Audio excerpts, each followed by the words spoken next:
సత్యసాక్షి అనుదిన మన్నా ద్వారా మీ అందరికీ శుభోదయం. నేడు యొక్క వాగ్దానము ద్వితీయోపదేశ కాండము 8వ అధ్యాయం 15వ వచనం. ఆయన నిన్ను నడిపించును.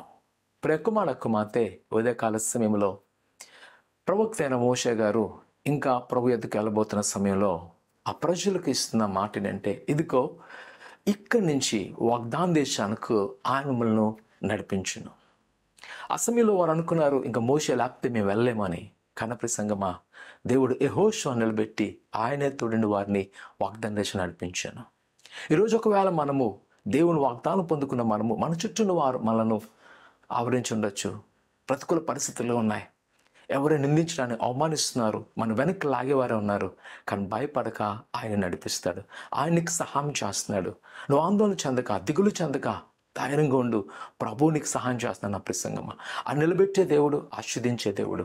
ఆయనకు మనం చేయవలసింది ఒకటే, ఆయన సన్నిధిలో మోకరించడం. ఈ ఉదయకాల సమయంలో భయపడక ఎదుగో ప్రభువుని నడిపిస్తున్నాడు.